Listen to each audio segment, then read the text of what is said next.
Good morning students. आज हम start करेंगे हिस्ट्री का सेक्शन। ऑलमोस्ट हमने अपना कोर्स इसका भी कर चुके हैं और सिविक्स ज्योग्राफी इको का भी कर चुके हैं। अब हम हिस्ट्री पोर्शंस ले रहे हैं। इसमें से हमने जो कंपलसरी है वो चैप्टर्स कर लिए हैं, चैप्टर नंबर फर्स्ट और जो आपका थर्ड चैप्टर जो है नेशनलिज्म इन इंडिया वो भी कर लिया है। नेक्स्ट हम चैप्टर फोर्थ जो है आपके लिए ऑप्शनल है, ठीक है, ये कंपलसरी नहीं है। इसमें आपके 3 हैं, उसमें से आपको एक थीम अपनानी है फोर्थ फिफ्थ सिक्स चैप्टर में से, ठीक है। तो चैप्टर फोर्थ आज हम स्टार्ट कर रहे हैं, the making of a global world.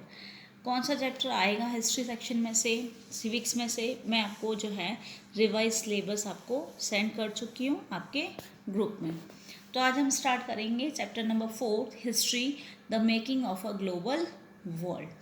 कैसे आपका जो वर्ल्ड है वो ग्लोबल वर्ल्ड कैसे बना उसके बारे में हम पढ़ेंगे। कैसे ग्लोबलाइजेशन हुआ हमारे यहाँ ऑल ओवर वर्ल्ड में, किस तरीके से हम अलग अलग कंट्रीज़ जो हैं एक साथ एकजुट हुए, उसके बारे में हम पढ़ेंगे। पहला है आपके द प्री मॉडर्न वर्ल्ड, जो आपका पहले जो था उसके बारे में हम पढ़ेंगे। जब मॉडर्न वर्ल्ड से पहले की स्थिति है उसके बारे में। When we talk of globalization, we often refer to an economic system that has emerged since the last 50 years or so. Last 50 years में हम अगर देखें जो कंडीशंस है इकोनॉमिक सिस्टम की, उसको हम ग्लोबलाइजेशन कहते हैं, ठीक है। तो इकोनॉमिक फील्ड में जो एकजुटता हम लोग बनाते हैं उसमें उसको ही हम लोग जो है ग्लोबलाइजेशन से जोड़ते हैं, और जो कि ये आपके लास्ट 50 ईयर्स में हुआ है। But as you will see in this chapter, the making of the global world has a long history. ये जो ग्लोबलाइजेशन है या ग्लोबल वर्ल्ड जो बना है आपके सामने जो आज दिखता है, वो उसके पीछे बहुत टाइम पीरियड है, बड़ी हिस्ट्री है इसके पीछे, ठीक है, लंबी इतिहास है इसके पीछे कि कैसे आप ग्लोबलाइज्ड हुए। जैसे कि आपके history of trade, migration of people in search of work, the movement of capital and much as, जिसमें आपके इतिहास है लंबा ट्रेड का, व्यापार, जिसमें लोग माइग्रेट होते हैं एक जगह से दूसरी जगह वर्क करने के लिए जो है, और जो मूवमेंट होता है कैपिटल का, जब एक जगह से दूसरी जगह आप लोग जाते हैं व्यापार करने के लिए तो कैपिटल का भी मूवमेंट होता है। इस तरीके से अलग अलग जो है कंडीशंस होती हैं जो लोग चाहते हैं व्यापार करने के लिए। तो ये है आपका बड़ा इतिहास इसके पीछे है, ग्लोबलाइजेशन के पीछे। As we think about the dramatic and visible science of global interconnectedness in our lives today, जो कि हम देखते हैं कि आज हमें सामने ये देखने को मिलता है कि आप लोग सब जो है कनेक्टेड है आज की लाइफ में। We need to understand the phases through which this world in which we live has emerged. हमको ज़रूरत है ये समझने की कि किन किन युग से या किन किन फेजेस से जो है हम लोग गुजर कर के आए हैं आज की स्थिति में जहाँ हम रह रहे हैं। तो ये कैसे उदय हुआ, कैसे हुआ, आज का जो प्रेजेंट वर्ल्ड है उसके बारे में हम इस चैप्टर में पढ़ेंगे कि कैसे ग्लोबलाइजेशन हुआ, किस तरीके से हमारा ग्लोबल वर्ल्ड बना, उसके बारे में हम इसमें चैप्टर में पढ़ेंगे। नेक्स्ट है आपके all through history human societies have become steadily more interlinked. आपके हम देखें तो जो इतिहास है मानव का अलग अलग सोसाइटीज़ का, वो आपके लिए इंटरलिंक्ड है, ठीक है। और from ancient times travellers, traders, priest, pilgrims traveled vast distances for knowledge, opportunity and spiritual fulfillment or to escape persecution। ये जो हैं जितने भी हैं लोग पुराने ज़माने में क्या करते थे कि ये लोग जो व्यापारी लोग हैं, जो पुजारी, जो प्रवचन देने वाले हैं, ये बड़े डिस्टेंस जो हैं वो तय करके जाते थे, और किसके लिए, नॉलेज के लिए, अपॉर्चुनिटीज़ जो उनको मिलती थी, या आध्यात्म की प्राप्ति के लिए, ठीक है, या फिर अगर किसी जो भी उत्पीड़न है या कोई भी अत्याचार होता है उसको उससे दूरी करने के लिए, उससे बचने के लिए। तो ये सब लोग जो है किसी न किसी रूप में जो है ज्ञान की तलाश में वगैरह जाते थे। दे carried goods, money, values, skills, ideas, inventions and even germs and diseases.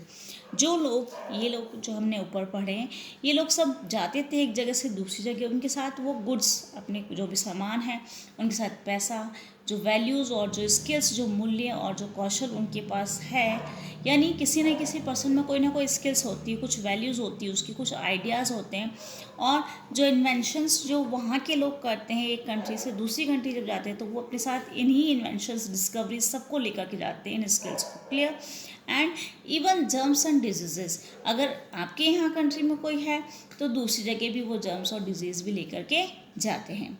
As early 3000 BC, an active coastal trade linked the Indus Valley civilization with present day West Asia। हम लोग देखते हैं इस समय जो है आपके BC में 3000 BC में जो है कोस्टल ट्रेड हमारा था, इंडस वैली सिविलाइजेशन में हमने देखा, जो कि आपके वेस्ट एशिया। ठीक है।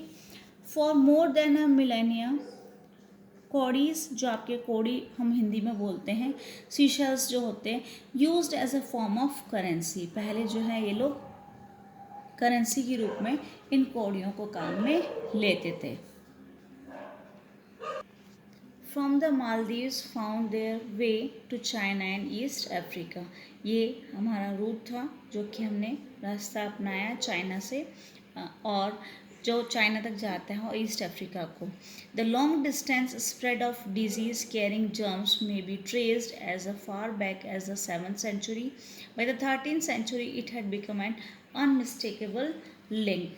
ये जो है आपके डिजीज़ जो है वो भी आपके साथ जाती थी, जो जर्म्स होते थे वो भी वहाँ जाते थे और वो उनको ट्रेस करते थे जब वो लोग वहाँ पे जाते थे। और जो 13th सेंचुरी है वहाँ पे जो है इस तरीके से वो ट्रेसिंग करते थे, और ताकि सब लोग साफ स्पष्ट रूप से वहाँ पे पहुँचे।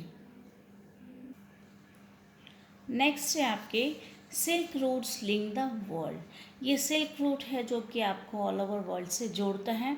ठीक है।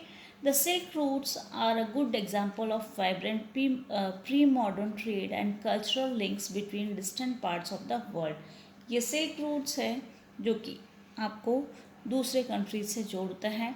ये आपके लिए जीवंत या उत्साहपूर्ण है जब आपकी ये प्री मॉडर्न ट्रेड था उस समय, और आपका कल्चरल लिंक भी होता है, आपकी जो संस्कृति है उसको भी लिंक करता है दूसरे पार्ट्स के साथ वर्ल्ड के। The name silk routes points to the importance of west bound Chinese silk cargoes along this route. ये कार्गोस से जो है आपके वेस्ट साइड में जो चाइनीज सिल्क कार्गोस जो है उसके साथ, कार्गोस के साथ हम लोग ये रूट करते थे। Historians have identified several silk routes over land and by sea, या तो ज़मीन से या समुद्री रास्तों से। हिस्टोरियंस ने, जो इतिहासकार हैं, उन्होंने बहुत सारे रास्ते जो है सिल्क रूट्स के खोजे हैं और आइडेंटिफाई करे हैं, उनको पहचाना है, पहचान निकाली उनकी, और उसके बाद जो है knitting together vast regions of Asia and linking Asia with Europe and North Africa। और उसके बाद इस बड़े रीजन को जो है आपने जोड़ा एशिया को यूरोप से और नॉर्थ अफ्रीका से, यानी हम लोग जो है एक से दूसरे कंट्रीज़ के महाद्वीपों के साथ हम जुड़ते गए इस सिल्क रूट के through. They are known to have existed since before the Christian era. ये इससे क्रिश्चियन इरा से पहले भी उनका एग्जिस्टेंस था, वो लोग थे। एंड थ्राइव्ड ऑलमोस्ट, उसमें आपके कहना होगा कि वो उस समय भी थे। थ्राइव का मतलब यहाँ पे सफल थे वो लोग almost till the 15th century। But Chinese pottery also travel the same route, और चाइनीज़ पोट्री जो है वो भी इसी रूट से आई। As did textiles and spices from India and South East Asia. जैसे कि हमारे यहाँ से स्पाइसेस और टेक्सटाइल्स आते थे और साउथ ईस्ट एशिया से। In return precious metals gold and silver flowed from Europe to Asia. इसकी वजह से जो आपको मिलता है रिटर्न में, आपके गोल्ड और सिल्वर, वो यूरोप और एशिया जाता था। Trade and cultural exchange always went hand in hand. आपको पता है जब आप व्यापार करते हैं तो अभी आपने पहले वाले पैराग्राफ में पढ़ा कि एक जगह से दूसरी जगह जब जाते हैं तो वो व्यक्ति अपने साथ कुछ ना कुछ जो है व्यूज़, उसके आइडियाज़, उसकी स्किल्स लेकर के जाता है, तो उसकी जो वैल्यूज़ है, उसके जो कल्चर है, तो ये ट्रेड और जो कल्चर है वो एक साथ जो है चलते हैं साथ साथ।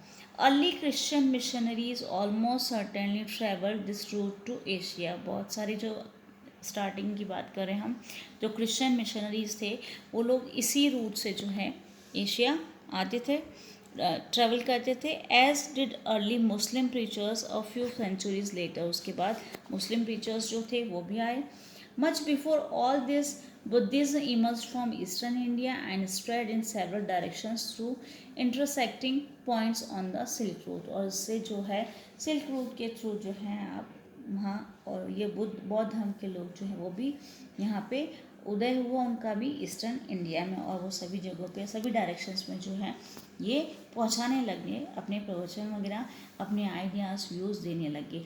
तो ये सिल्क रूट है जो कि ऑल ओवर जो लिंक है आपके वर्ल्ड का वो आपको कनेक्ट करता है। तो इसी तरीके से आप ट्रेड और कल्चर जो साथ साथ चलते हैं इसके बारे में हमने इसमें पढ़ा। नेक्स्ट आपके आता है food travels spaghetti and potato. ये स्पैगेटी जो आप पास्ता खाते हैं वो आज की बात नहीं है, पहले भी ये चलता था, ठीक है, लेकिन ये है कि आज आप उसको रिकोगनाइज कर रहे हैं, लेकिन ये पहले भी था। Food offers many examples of long distance cultural exchange. Food जो आपको ऑफर किया जाता है उसमें ऑफर करता है आपको बहुत सारे एग्जाम्पल्स जो कि आपके बहुत लंबे डिस्टेंस है उसमें आपके कल्चरल एक्सचेंज भी होता है। Traders and travellers introduce new crops to the lands they travel. जो भी व्यापारी वगैरह जाते हैं वो अपने साथ नई कोई क्रॉप्स, अब एक जगह से दूसरी कोई भी जाता है तो वो वहाँ की क्रॉप्स उनको इंट्रोड्यूस कराते हैं और फिर वो वहाँ के लोग भी उसको उगा लेते हैं। Even ready food stuff in distant parts of the world might share common origins. हो सकता है रेडी फूड स्टफ्स जो आते हैं वहाँ पे, जो खाद्य पदार्थ आते हैं रेडी जो मेड होते हैं वो वहाँ पे जो है उनको शेयर कर सकते हैं, वो कॉमन ऑरिजिन्स वहाँ से। टेक स्पेगेटी एंड नूडल्स, जिसमें हम पास्ता और ये नूडल्स वगैरह हैं। It is believe that noodles travelled west from China to become spaghetti. ये जो नूडल्स जो हैं वेस्ट साइड से चाइना गए और वो स्पेगेटी बन गया, ठीक है। और perhaps Arab traders to pasta to 5th century, और अरब ट्रेडर्स जो है उसको पास्ता 5th सेंचुरी तक, ठीक है, ले लिया। और Sicily an island now in Italy, जो कि वहाँ पे सिसली जो है वहाँ पे एक आइलैंड है इटली में। Similar foods were also known in India and Japan, so the truth about the origins में नेवर बी नोन। ऐसे ही फूड्स हमारे यहाँ पे भी है लेकिन सच नहीं पता, ठीक है। Yet such guess work suggest the possibilities of long distance cultural contact even in the pre modern world की अगर हम देखें तो ये पॉसिबिलिटीज़ है, ये गेस वर्क हम कर सकते हैं कि हाँ वो लोग आए उन्होंने हमको बताया। इस तरीके से आप जो है कल्चरल जो कॉन्टैक्ट होता है उससे आप पता कर सकते हैं या गैस लगा सकते हैं। Many of our common foods such as potatoes, soya groundnuts, maize, tomatoes, chilies, sweet potatoes and so on were not known to our ancestors until about 5 centuries ago. अगर हम 5 सेंचुरी पहले की बात करें तो हमारे जो पूर्वज हैं उनको इन सब चीज़ों के बारे में पता ही नहीं था, ठीक है। वही जंगलों में से जो खाते थे था उनके पास, लेकिन उनका ये चीज़ें नहीं पता थी, ठीक है। These foods were only introduce in Europe and Asia after Christopher Columbus accidentally discovered the vast continent that would later become known as the Americas. ये तभी पता लगा जब आपके ये फूड जो है लोगों को इंट्रोड्यूस तभी हुए यूरोप और एशिया में जब कि आपके क्रिस्टोफर कोलम्बस ने जब अमेरिका का जो है डिस्कवरी कर लिया था एक्सीडेंटली।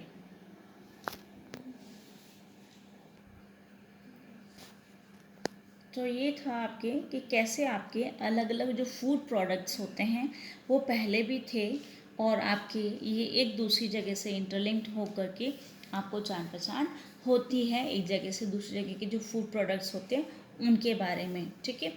और अलग अलग क्रॉप्स भी आप जानते हैं, उनसे सीखते हैं किस तरीके से कौन सी क्रॉप्स उगाई जाती हैं जो भी ट्रैवलर्स आते हैं।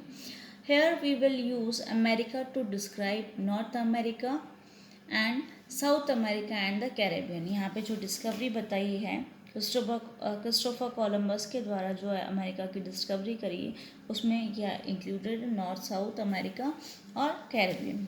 In fact, many of our common foods came from America's original inhabitants, the American Indians जो थे, जो वहाँ के अमेरिकन इंडियंस है, उनके द्वारा बहुत सारी चीज़ें जो हैं कॉमन फूड्स जो हैं यहाँ पे आई हैं अमेरिका से, जो वहाँ के ओरिजिनल इनहेबिटेंट्स हैं, जो अमेरिकन इंडियंस हैं. Sometimes the new crops could make the difference between life and death. कभी कभी जो नई क्रॉप्स होती हैं वो आपके लिए जो है डिफरेंस हो सकता है लाइफ और डेथ का. Europe's poor began to eat better and live longer with the introduction of the humble potato. बहुत सारे जो हैं ये जो थे निर्धन जो कि लोग थे वो लोग वहाँ पे इसको खाते थे जीने के लिए. Ireland's poorest peasants became so dependent on potatoes that when disease destroyed the potato crop in the mid-1840s, hundreds of thousands died of starvation. इतने डिपेंडेंट हो गए वो इन पोटैटोज़ पे कि जब वहाँ पे ये डिजीज़ हुई तो वो पोटैटो क्रॉप जो है वो ख़त्म हो चुकी थी वहाँ पे. 1840s की बात है. और वहाँ पे जो है भूख से जो लोग हैं, हाँ, 100,000 जो है लोग वहाँ पे भूख से मारे गए. तो ये है कि फूड जो है आपकी लाइफ और डेथ का भी सवाल बन जाता है जब कोई इस पर ज़्यादा इतना डिपेंडेंट होता है, जिस तरीके से आपने इसमें देखा. तो ये हमने पढ़ा आज कि कैसे आपके प्री मॉडर्न वर्ल्ड में जो है कैसे आप सिल्क रूट के थ्रू जो है कनेक्ट हुए चाइना से और अलग अलग कंट्रीज से, और कैसे अपना व्यापार करना शुरू करा. तो ट्रेडर्स वगैरह किस तरीके से आते थे और अपने साथ क्या क्या चीज़ें लेकर के आते थे उसके बारे में हमने पढ़ा. और ये जो फूड है वो अलग अलग कल्चर के साथ साथ जो है आपके साथ जो फूड है वो आपने एक्सचेंज करना शुरू करा, और कैसे ये आपके लाइफ के लिए होता है. और नेक्स्ट हम इसमें कंटिन्यू करेंगे कि कैसे आपके जो ये बीमारी होती है वो एक जगह से दूसरी जगह भी पहुंच जाती है. जैसे हमने भी पढ़ा था जर्म्स और डिसीज़ेस के बारे में कि आपके जो जर्म्स होते हैं एक जगह से अगर दूसरी जगह, जैसे अभी आपके चल ही रहा है, ठीक है, तो ये प्रॉब्लम एक जगह से दूसरी जगह जो जर्म्स और जो है डिजीज़ेस वो आपके एक जगह से दूसरी जगह कैरी हो सकती हैं किसी भी व्यक्ति के साथ में. ठीक है, तो ये जो ट्रैवलर्स और जो आते थे व्यापार के द्वारा जो ये सब चीज़ें लेकर के आते थे तो उस वजह से भी आपकी प्रॉब्लम आ जाती है. तो ये है कि आपने किस तरीके से ट्रेड के द्वारा है या सिल्क रूट से जो है आपने कैसे आप कनेक्ट हुए दूसरे कंट्रीज़ के साथ. कल हम इसी चैप्टर को आगे कंटिन्यू करेंगे जिसमें आगे कॉन्क्वेस्ट, डिजीज़ और ट्रेड के बारे में जो टॉपिक है उसको हम कंटिन्यू करेंगे. यहाँ तक कि आप नोट्स बना लीजिए.